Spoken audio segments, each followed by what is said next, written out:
Hello everyone, this is Priya Jaiswal. Welcome to MG classes. आज हम देखेंगे इसमें चैप्टर 7 और इस चैप्टर का नाम है आपका अर्बन एडमिनिस्ट्रेशन यानी नगर प्रशासन। ओके, तो ये आप ध्यान देना, ये आपका चैप्टर 6 नहीं है, ये आपका चैप्टर 7 है। ठीक है, ये आपका चैप्टर 7 है। क्या है आपका? नगर प्रशासन।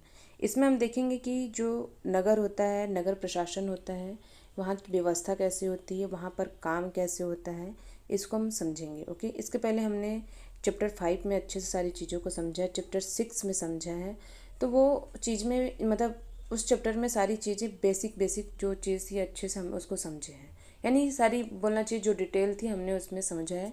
ये आपका नगर प्रशासन है, अगर आप उसको अच्छे से समझे हो तो ये आपको बहुत अच्छे से समझ आएगा। ओके, तो सबसे पहले हम इसमें देखते हैं आपका जो नगर प्रशासन है कैसे है। इसमें ग्रामीण क्षेत्रों में व्यवस्था बनाए रखने के लिए आप, जैसे हमने पिछले चैप्टर में पढ़ा, जो पंचायती राज व्यवस्था थी उसमें क्या था, ग्रामीण क्षेत्रों में व्यवस्था बनाए रखने के लिए पंचायत का गठन किया जाता था, जो वहाँ के सभी व्यवस्था को क्या करता था, देखता था। वहाँ की जो व्यवस्था है, वहाँ पर काम कैसे है, वो सारी जो जिम्मेदारी होती थी वो पंचायत देखता था। ओके, तभी वैसे ही शहर में क्या है आपका, शहरी क्षेत्रों में व्यवस्था बनाए रखने के लिए म्युनिसिपल कॉरपोरेशन यानी नगर निगम का, जो नगर निगम है ये कार्य करती है। क्या आपका शहरी क्षेत्र के लिए है। आप किस जगह पे रहते हैं वो आपको पता ही होगा। आप अगर अगर आप गांव में आते हैं तो आपका वो ग्रामीण क्षेत्र में क्या होगा, आपका पंचायती व्यवस्था होगी। और अगर आप शहरी क्षेत्र में आते हैं, अर्बन क्षेत्र में आते हैं, तो वो क्या होगा आपका, वहाँ की व्यवस्था थोड़ी अलग होगी। वो कहाँ कौन देखेगा? नगर निगम। ओके, तो आप जहाँ पर हैं तो आप अपने आसपास की जगह से रिलेट करके अपने आप को देख सकते हो, आप किस जगह से आप बिलोंग करते हैं, आप किस जगह पे आप रहते हैं। ओके, नगर निगम का अगर कार्य देखा जाए कि नगर निगम का कार्य क्या है, तो नगर निगम का कार्य है आपका सड़कों पर रोशनी की व्यवस्था, कूड़ा इकट्ठा करना, पानी उपलब्ध कराने का काम। यानी जो छोटे कस्बों या शहर जब छोटा हो, वहाँ का काम करने वाली जो निकाय है यानी जो संस्था है, नगर पालिका कहलाती है। ओके, यानी जैसे आपका गांव हुआ, गांव में क्या आपका पंचायत है, तो नगर निगम है। तो नगर निगम का अगर कार्य वही हम देख रहे हैं, उसमें इनको जो कार्य करते हैं, क्या क्या काम करते हैं, तो सड़कों पर जो रोशनी की व्यवस्था करते हैं, आप देखते हैं ना, वहाँ पर खंभों में लाइट लगवाना, हर जगह पर लाइट की व्यवस्था नहीं है भाई, यहाँ पर लाइट लगवाओ, तो ये सब किसका काम है, तो नगर निगम का है। कूड़ा इकट्ठा करना, आपके घर से कूड़ा निकलता है, सफाई करवाने का काम किनका है, तो इनका है। और उसके बाद क्या है, पानी उपलब्ध कराने का काम इनका है। अगर कई जगहों पर पानी नहीं है तो ये सारी सुविधा को उपलब्ध कराने का काम नगर निगम का है। छोटे कस्बों या शहर जब छोटा हो तो वहाँ पर जो काम करने वाले जो निकाय होते हैं उसी को हम नगर निगम के नाम से जानते हैं। ओके, इस चीज़ को याद रखना। आगे हम इसमें देखते हैं आपका क्या है, देखते हैं इसमें आपका है कि निगम पार्षद एवं प्रशासनिक कर्मचारी, जो निगम पार्षद होते हैं उन और जो कर्मचारी हैं, इनके बारे में हम समझते हैं, इनके क्या क्या काम है, कैसे हैं। हम नगर निगम के फॉर्मेशन को समझते हैं कि नगर निगम का फॉर्मेशन कैसा होता है। ओके, सबसे पहले हम इसको समझते हैं। इसमें जैसे आप देखे हो, इसके पहले हमने पढ़ा, पंचायती राज में ग्रामीण क्षेत्रों को अलग अलग वार्डों में बांटते हैं। हमने पढ़ा ना पिछले चैप्टर में 5 में और 6 में, क्या करते हैं वहाँ पे, पंचायती राज में ग्रामीण क्षेत्रों को अलग अलग वार्डों में बांटते हैं। और वहाँ से जो वार्ड पंच चुने जाते हैं, फिर सरपंच का चुनाव होता है, और फिर ये सभी मिलकर क्या करते हैं, 5 साल के लिए पंचायत का गठन करते हैं। इसको हमने समझा। सेम वैसे ही यहाँ पर है। यहाँ पर क्या व्यवस्था है, यहाँ पर भी सेम वैसी है, कुछ अलग नहीं है। बस देखो तरीका कैसे है। यहाँ पर क्या है, कोई एक शहर होगा। ओके, कोई एक शहर होगा जहाँ का नगर निगम क्या होगा, नगर पालिका है। ठीक है, जहाँ का नगर निगम है, नगर पालिका है, उस शहर को अलग अलग क्षेत्रों में बांटा जाता है ऐसे। ठीक है, एग्जाम्पल के थ्रू समझ सकते हैं। अलग अलग क्षेत्रों में बांटा जाता है, फिर सभी क्षेत्र से एक एक क्या करते हैं, उम्मीदवार खड़े होंगे। जैसे ये आपका एक एक क्षेत्र है, इससे क्या होंगे, सभी एक एक उम्मीदवार क्या होंगे, यहाँ पर खड़े होंगे। उसके बाद फिर उनको चुना जाएगा, फिर उन्हीं को नगर निगम पार्षद कहा जाता है। ठीक है, यानी जो ये शहर है इसमें से सभी उम्मीदवार खड़े होते हैं, उनमें से फिर क्या होता है, इनमें से जीतते हैं तो इन्हीं को चुना जाता है, और इन्हीं को ही फिर नगर निगम पार्षद के नाम से जाना जाता है। ओके, और सभी पार्षद मिलकर फिर क्या करते हैं, नगर निगम का गठन करते हैं। मैं आपको फिर से समझा दे रही हूँ कैसे है, देखो इसमें बताया गया आपका कि जैसे कोई एक शहर होगा, ओके, जैसे कोई एक शहर है, इस शहर को जहाँ का जो नगर निगम है, नगर पालिका है, ओके, तो उस शहर को अलग अलग क्षेत्रों में बांटा जाता है इस तरीके से, क्लियर है। फिर उसी क्षेत्र से एक एक उम्मीदवार खड़े हों, जैसे आपका क्षेत्र है तो यहाँ से क्या होगा, एक एक उम्मीदवार खड़े होते हैं, एक एक खड़े होते हैं। उसके बाद उनको चुना जाएगा, फिर उन्हीं को नगर निगम पार्षद कहा जाता है, ओके। फिर उसके बाद सभी जो पार्षद होते हैं ये मिलकर नगर निगम का गठन करते हैं। तो अगर नगर निगम का गठन कैसे होता है तो ये आपको अगर पता नहीं था तो अब आपको पता होगा, ओके। आगे फिर कोई डिसीजन लेना हो या शहर के विषय में तो क्या करेंगे, सारे पार्षद आपस में बैठेंगे, मीटिंग होती है, फिर सभी अपना वोटिंग करेंगे। उसके बाद वोटिंग के माध्यम से निर्णय लेते हैं कि भाई जैसे बड़ा कोई कार्य हो तो उस कार्य में जैसे जल की व्यवस्था करना हो, है ना, यानी कई जगह पर जल की व्यवस्था नहीं है तो जल की व्यवस्था करना हो तो क्या करते हैं, ये सभी मिलकर इसका डिसीजन लेते हैं कि इसका निर्णय लेते हैं कि वहाँ पर जल की व्यवस्था करनी है, किस तरीके से वहाँ पर जल पहुँचाया जाए। उसके बाद यहाँ पर जैसे हमने पंचायती राज में कोई काम करना हो तो क्या करते हैं हम, जैसे हमने पंचायती राज में पढ़ा क्या है, तो पंचायती राज में कोई भी काम करना हो तो ग्राम सभा, ग्राम पंचायत, कुछ कुछ सदस्य मिलकर समितियाँ बनाते हैं, ताकि क्या होता है, काम क्या हो, पारदर्शी तरीके से हो, ताकि उसमें कोई क्या हो, कन्फ्यूजन ना हो, ताकि कोई इधर उधर काम ना हो, यानी पारदर्शिता बनी रहे। हमने पढ़ा था इसको। सेम वैसी क्या है, यहाँ पर समितियाँ बनाई जाती हैं मगर सिर्फ पार्षद होते हैं और हर समूह के सभी मिलकर समिति का गठन करते हैं, फिर विभिन्न मुद्दों पर क्या करेंगे, विचार विमर्श करते हैं, ओके। इसमें क्या है आपका, सिर्फ यहाँ पर पार्षद होते हैं और उसमें पंचायती राज में क्या होता है, कोई काम करना हो तो ग्राम सभा, ग्राम पंचायत और कुछ सदस्य मिलकर समितियाँ बनाते हैं और ताकि क्या हो, पारदर्शिता बने रहे। लेकिन इसमें क्या होगा, यहाँ पर समिति बनाई जाती है मगर सिर्फ पार्षद होते हैं, हर समूह के सभी मिलकर समिति का गठन करते हैं, फिर विभिन्न जो मुद्दे होंगे, जो विचार होंगे, यहाँ पर विचार विमर्श कर कर यहाँ पर चीज़ों को क्लियर किया जाता है, ओके। आगे क्या है देखो, इसमें पार्षदों की जो समितियाँ हैं एवं पार्षद विभिन्न मुद्दों पर निर्णय लेने का कार्य करते हैं। पार्षद विभिन्न मुद्दे पर क्या करते हैं, निर्णय लेने के लिए काम करते हैं। वही उन्हें लागू करने का भी काम आयुक्त और प्रशासनिक कर्मचारियों का होता है। यानी जैसे पार्षद हैं, पार्षदों की समितियां एवं पार्षद विभिन्न मुद्दों पर क्या करते हैं, निर्णय लेंगे, ओके। और उन्हें लागू करने का जो काम है तो किसका होगा, आयुक्त और प्रशासनिक कर्मचारी का होता है। इस चीज़ को याद रखना, किसका होगा, तो आयुक्त एवं कर्मचारी का होता है। अगर इसमें जैसे हम इस तरीके से समझेंगे, जैसे स्कूल बनवाना है तो पूरे शहर में तो इसका डिसीजन पार्षद की समिति लेगी, ठीक है। जैसे अच्छा खासा प्रोजेक्ट मिला है तो पूरे शहर में स्कूल बनवाना है शहर में, तो क्या करेंगे, तो पार्षद अच्छी खासी जितनी भी समिति है सभी इकट्ठा होंगे, उसके बाद क्या करेंगे, ये डिसीजन लेंगे। लेकिन इस काम को इम्प्लीमेंट करना सरकारी कर्मचारियों का होता है, यानी जो पार्षद होंगे वो क्या करेंगे, डिसीजन लेंगे, लेकिन जो इस काम को इम्प्लीमेंट करना है ये किनके हाथों में होगा, तो ये कर्मचारियों के हाथों में होगा, ओके। इस चीज़ को याद रखना, किनके हाथों में होगा, तो कर्मचारियों के हाथों में होगा। प्रशासनिक कर्मचारी की नियुक्ति की बात की जाए तो इसमें बताया गया है जो प्रशासनिक कर्मचारी होते हैं उनकी नियुक्ति किस तरीके से होती है। तो प्रशासनिक कर्मचारी की नियुक्ति गवर्नमेंट के द्वारा होती है। याद रखना, जो प्रशासनिक कर्मचारी होते हैं उनकी नियुक्ति कौन करता है, तो उनकी नियुक्ति गवर्नमेंट करती है। लेकिन जो पार्षद होते हैं उनका निर्वाचन होता है, ओके। जैसे आपके वार्ड में क्या है, पार्षद खड़े हैं, तो जैसे वार्ड क्रमांक आपका 11 है, 10 है, 2 या 3 है, जो है, तो आपके वार्ड से कौन पार्षद खड़े हैं, तो आप क्या करते हो, आप उनको आप चुनते हो, इलेक्शन पड़ता है, वोट होता है ना। अभी अभी नगरीय निकाय का आपका इलेक्शन हुआ है ना, तो क्या हुआ है, ये आपका यही पार्षद का हुआ है, आपका अध्यक्ष का हुआ है। तो पार्षद में अभी क्या हुआ, हम गए हैं वोट देने के लिए, वोट देकर आए हैं, तो उनको क्या किया गया, पार्षद को चुना गया। आप जिसको भी पसंद करते हो, आपको जिनको भी ठीक लगता है, आप उनको वोट देके आप क्या किए हो, जिताए हो। तो वो जो जीते हैं वो कौन है, आपका ये अभी जो नगरीय निकाय का चुनाव हुआ है ये पार्षद है। पार्षद में ये खड़े हुए और ये जीते। तो ये वही बोला जा रहा है, प्रशासनिक कर्मचारी की नियुक्ति गवर्नमेंट के द्वारा, लेकिन जो आपके पार्षद होंगे उनकी नियुक्ति निर्वाचित होती है, यानी आप चुनते हैं। आगे इसमें बताया गया बजट के बारे में। हम देख लेते हैं इसमें बजट के बारे में। देखते हैं इसमें बजट सारे वार्ड पार्षद क्या करते हैं, अपनी अपनी वार्ड के परेशानियों को सामने रखना। जब भी मीटिंग होती है तो उसमें सभी पार्षद अपने अपने वार्ड की जो परेशानियां होती हैं उसको रखते हैं। यानी जब भी कोई बात की जाती है, भाई यहाँ पर ये परेशानी है, तो उसको अकेला पार्षद नहीं कंप्लीट करता है ना, पूरा नहीं करता। वो क्या करेगा, सारे वार्ड पार्षद अपनी अपनी जो वार्ड की जो परेशानियां होती हैं उसको सामने रखते हैं।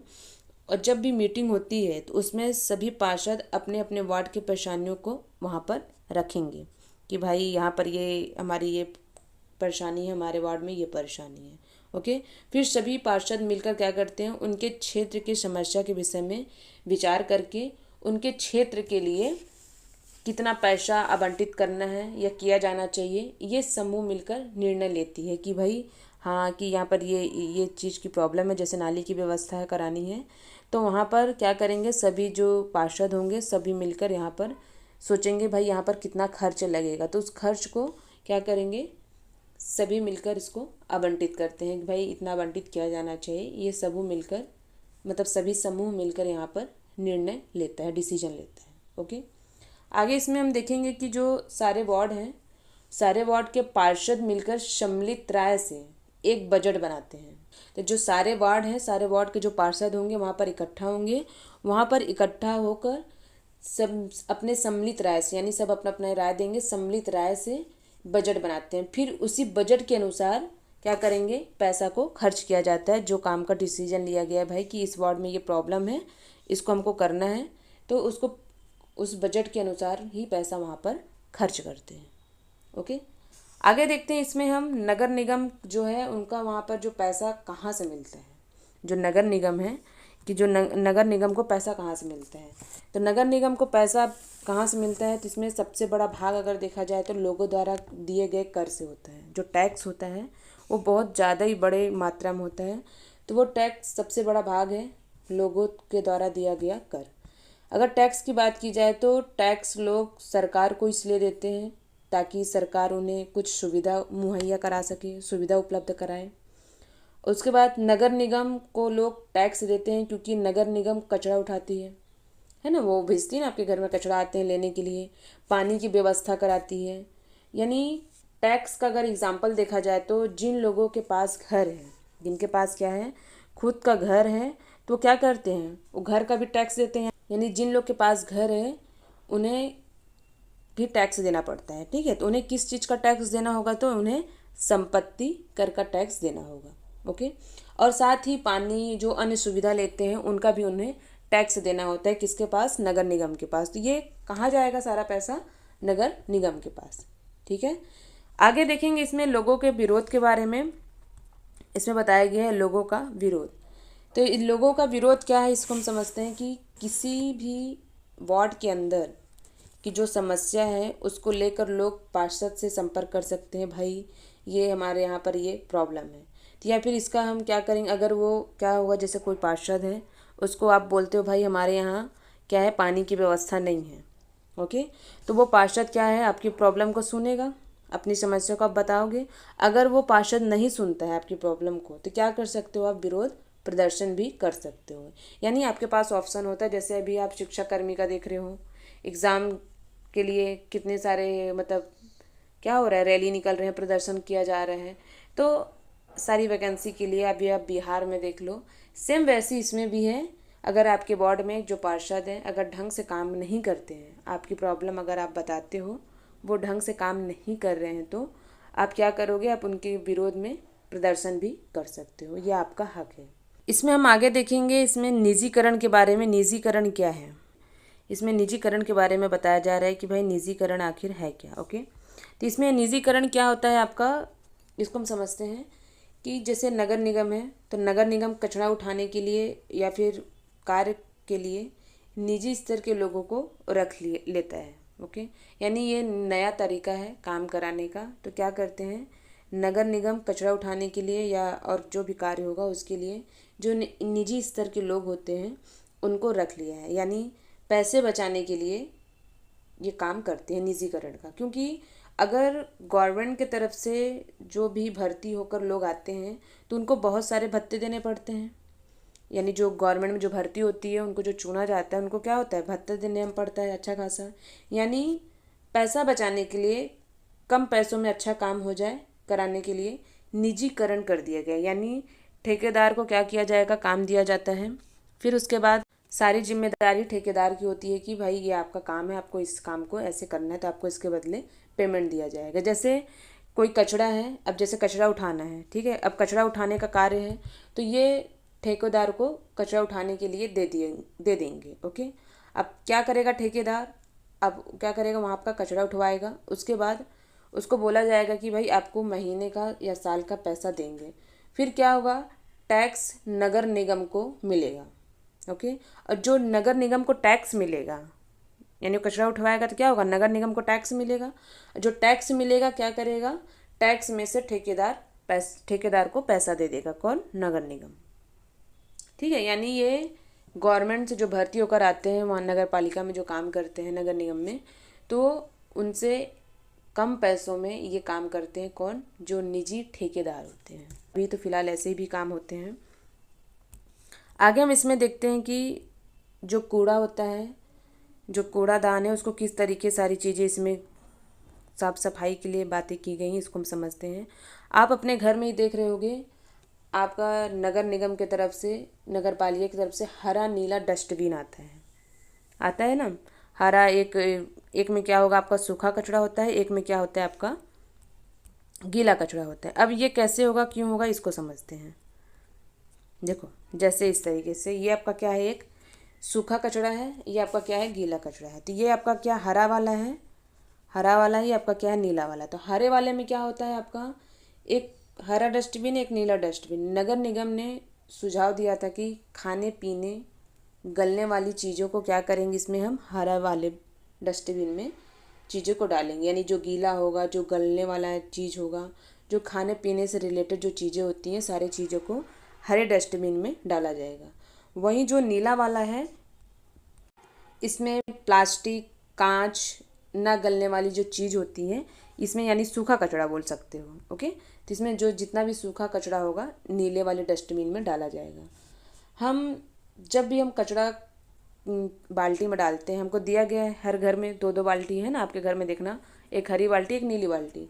तो जब हम कचरों की छटाई कर देते हैं कि हम गीले को हरे में डाल देते हैं और सूखे को नीले डस्टबिन में, तो हम खुद इसको क्या करते हैं, छटाई कर देते हैं। तो जो निगम वालों का काम होता है उनके लिए काफ़ी ज़्यादा आसान हो जाता है कि उनको छांटना नहीं पड़ता है। ठीक है ना, तो इसीलिए इसको क्या किया गया है, लोगों को अलर्ट किया गया है, भाई कचरे को मिक्स ना करें, अलग अलग करें ताकि सफाई बनी रहे। ओके, आप इसमें एक फैक्ट दिया गया, आप देख सकते हो, ये देखो यहाँ पर 1994 में क्या है आपका, 1994 में सूरत शहर में भयंकर लोग क्या थे, प्लेग फैला था। ओके, सूरत भारत के सबसे गंदे शहरों में से ये एक था। अब ऐसे तो है नहीं, इसको बताने की ज़रूरत है भाई कि ये सूरत क्या है, कि बहुत गंदे शहरों में से एक था। इसको बताने का रीज़न है, ये एग्ज़ाम में भी पहली बात तो आपका आ सकता है, इस चीज़ को याद रखना, क्योंकि 1994 में सूरत शहर क्या था आपका, बहुत ही ज़्यादा उस समय गंदे शहरों में से एक था। ओके, अब ये क्या है, फैक्ट इसलिए बताया जा रहा है, बताने का रीज़न है, अगर शहर में साफ़ सफाई हो, अच्छे से सब कुछ हो, तो वहाँ पे गंदगी नहीं होगी। अगर साफ़ सफाई नहीं होगी वहाँ पर अच्छे से, अगर न रखी जाए तो वहाँ पर बीमारियाँ दस्तक दे सकती हैं, वहाँ पर बीमारी फैल सकती है। तो इसलिए बताया जा रहा है यहाँ पे कि आप अपने आसपास का जो एरिया है उसको साफ़ सफाई करके रखो, ताकि क्या हो, आप अपने घर से स्टार्ट करोगे, आसपास के जगह से धीरे धीरे करके सारी जगह क्या होती है, क्लीन होते चली जाती है। ओके, आपका ये जो चैप्टर है ये आपका कंप्लीट हुआ।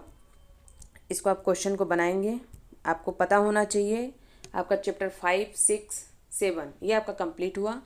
एक आपका पंचायती राज, गांव का प्रशासन प्लस आपका नगर प्रशासन। तो इससे आपको पता होना चाहिए कि पंच की व्यवस्था कैसे होती है, पंचायती राज की, वहाँ पर पंचायती राज का गठन कैसे होता है, जो 5 साल के गठन होता है उसको कैसे किया जाता है, पंच कैसे चुने जाते हैं, सरपंच कैसे चुने जाते हैं, प्लस उसके बाद यहाँ पर पार्षद, अध्यक्ष, है ना। यानी ये सारी चीज़ें क्या है आपको पता होनी चाहिए कि निर्वाचित कौन होता है, निजीकरण क्या है।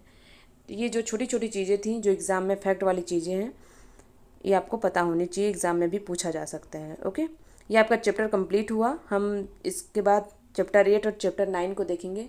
कोशिश करेंगे कि उस चैप्टर को हम मर्ज करके पढ़ें, क्योंकि उसमें ना छोटा छोटा चैप्टर है वो, तब उसको अगर हम अलग अलग देखते हैं जैसे बनेगा, अगर हो सकेगा तो अलग अलग बनाएंगे, नहीं तो फिर उसको हम मर्ज करके एक ही वीडियो में कंप्लीट कर देंगे। Okay, thank you.